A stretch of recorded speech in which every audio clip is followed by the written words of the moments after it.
The Hermetica are Egyptian Greek wisdom texts from the 2nd and 3rd centuries AD, which are mostly presented as dialogues in which a teacher, generally identified as Hermes Trismegistus, enlightens a disciple. The texts form the basis of Hermeticism. They discuss the divine, the cosmos, mind, and nature. Some touch upon alchemy, astrology, and related concepts. Scope. The term particularly applies to the Corpus Hermeticum, Marsilio Ficino's Latin translation in 14 tracts, of which 8 early printed editions appeared before 1500 and a further 22 by 1641.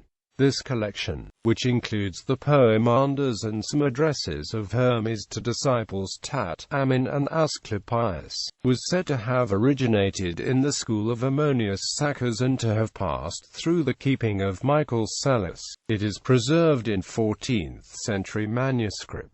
The last 3 tracts in modern editions were translated independently from another manuscript by Ficino's contemporary Lodovico Lazzarelli and, first printed in 1507. Extensive quotes of similar material are found in classical authors such as Johann Stobaeus. Parts of the Hermetica appeared in the 4th century Gnostic library found in Nag Hammadi. Other works in Syriac, Arabic, Armenian, Coptic and other languages may also be termed Hermetica. Another famous tract is the Emerald Tablet, which teaches the doctrine as above, so below. All these are themselves remnants of a more extensive literature, part of the syncretic, intellectualized paganism of their era, a cultural movement that also included the Neoplatonic philosophy of the Greco-Roman mysteries and late Orphic and Pythagorean literature and influenced Gnostic forms of the Abrahamic religions.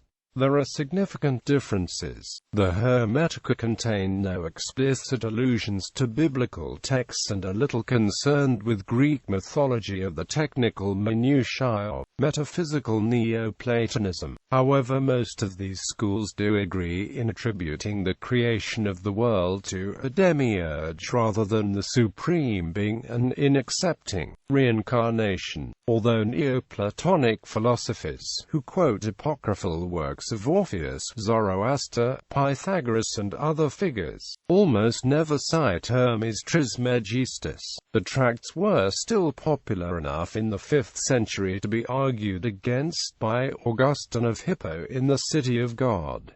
Character and antiquity. The extant Egyptian Greek text dwell upon the oneness and goodness of God, urge purification of the soul, and defend pagan religious practices, such as the veneration of images.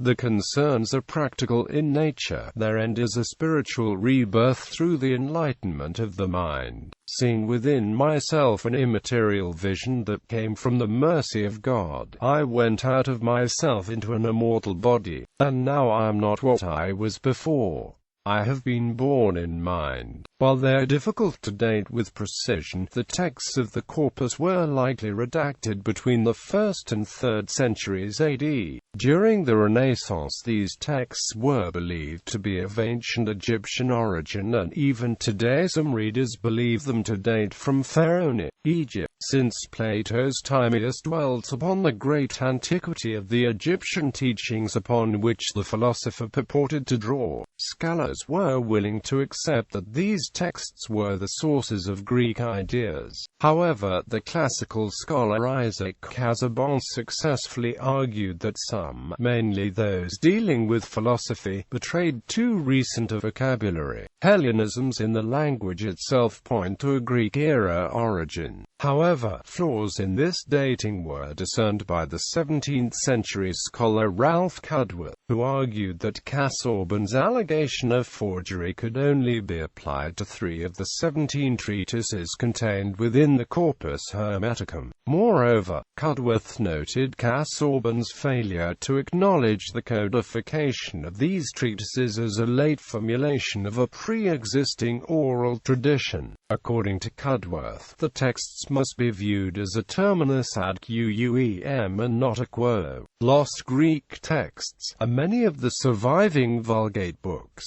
contain discussions of alchemy clothed in philosophical metaphor, and one text, the Asclepius, lost in Greek but partially preserved in Latin, contained a bloody prophecy of the end of Roman rule in Egypt and the resurgence of pagan Egyptian power. Thus, it would be fair to assess the corpus Hermeticum as intellectually eclectic. More recent research, while affirming the late dating in a period of syncretic cultural ferment in Roman Egypt, suggests more continuity with the culture of pharaonic Egypt than had previously been believed. There are many parallels with Egyptian prophecies and hymns to the gods, but the closest comparisons can be found in Egyptian wisdom literature, which is characteristically couched in words of advice from a father to a son. Demotic papyri contain substantial sections of a dialogue of Hermetic type between Thoth and a disciple. Egyptologist Sir William Flinders Petrie states that some texts in the Hermetic corpus date back to the 6th century BC during the Persian period. Some similarities between the Demotic texts and Platonic philosophy could be the result of Plato and his followers having drawn on Egyptian sources.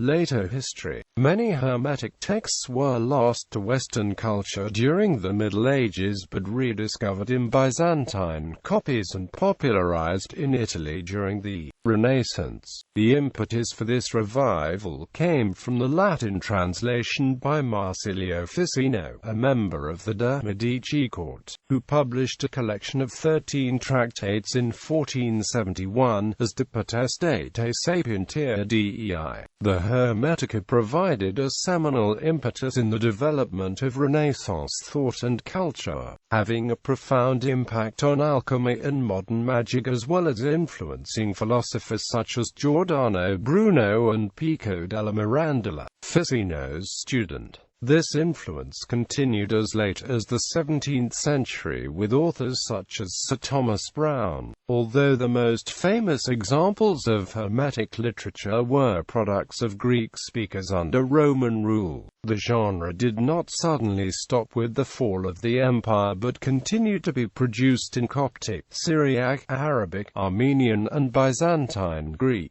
The most famous example of this later Hermetica is the Emerald Tablet, known from medieval Latin and Arabic manuscripts with a possible Syriac source. Little else of this rich literature is easily accessible to non-specialists. The mostly Gnostic Nag Hammadi library, discovered in 1945, also contained one previously unknown Hermetic text called the Odod and the Ennead, a description of a Hermetic initiation into Gnosis that has led to new perspectives on the nature of Hermetism as a whole, particularly due to the research of Jean-Pierre Mahet. Standard editions. John Everard's historically important 1650 translation into English of the Corpus Hermeticum, entitled The Divine Pomander in 17 books, was from Ficino's Latin translation. It is no longer considered reliable by scholars. The modern standard editions of the Budé edition by D.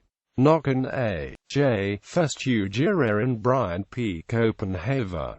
Contents of Corpus Hermeticum. The following are the titles given to the 18 tracts, as translated by G. R.S. Mead. I. Poemanders, the Shepherd of Men, the General Sermon. 2. To Asclepius. 3. The Sacred Sermon. IV. The Cup Monad V. Though unmanifest, God is most manifest. Vi. In God alone is good and elsewhere nowhere. 7. The greatest ill among men is ignorance of God. 8. That no one of existing things doth perish, but men in error speak of the changes as destructions and as deaths. Ix. On thought and sense. X. The key, she, mind and to Hermes. 12. About the common mind. 13. The Secret Sermon on the Mountain. 14. A letter to Asclepius. The definitions of Asclepius unto King Ammon, of Asclepius to the king. The encomium of kings. The following are the titles given by John Everard. The first book. The second book, called Poemander. The third book, called the Holy Sermon. The fourth book, called the Key. The fifth book. The sixth book, called That in God Alone is Good. The seventh book, his secret sermon in the Mount of Regeneration, and the Profession of Silence, to his son Tat. The eighth book, that the greatest evil in man is the not knowing God. The ninth book, a universal sermon to Asclepius. The 10th book, the mind to Hermes. The 11th book, of the common mind to Tat. The 12th book, his crater Amonas. The 13th book, of sense and understanding. The 14th book, of operation and sense. The 15th book, of truth to his son Tat. The 16th book, that none of the things that are can perish. The 17th book, to Asclepius, to be truly wise. Bibliography. Copenhagen, Brian P. Hermetica, the Greek Corpus Hermeticum and the Latin Asclepius in a New English translation, with notes and introduction 1992. ISBN 0-521-42543-3. The Standard English Translation, based on the Bade edition of the Corpus. The Divine Poemander of Hermes Trismegistus, translated by John Everard, printed in London, 1650. Fountain, Garth, The Egyptian Hermes, A Historical Approach to the Late Pagan Mind, 1986. Mead, R.S. Thrice Great Hermes, Studies in Hellenistic Theosophy and Gnosis, Volume 2, 1906.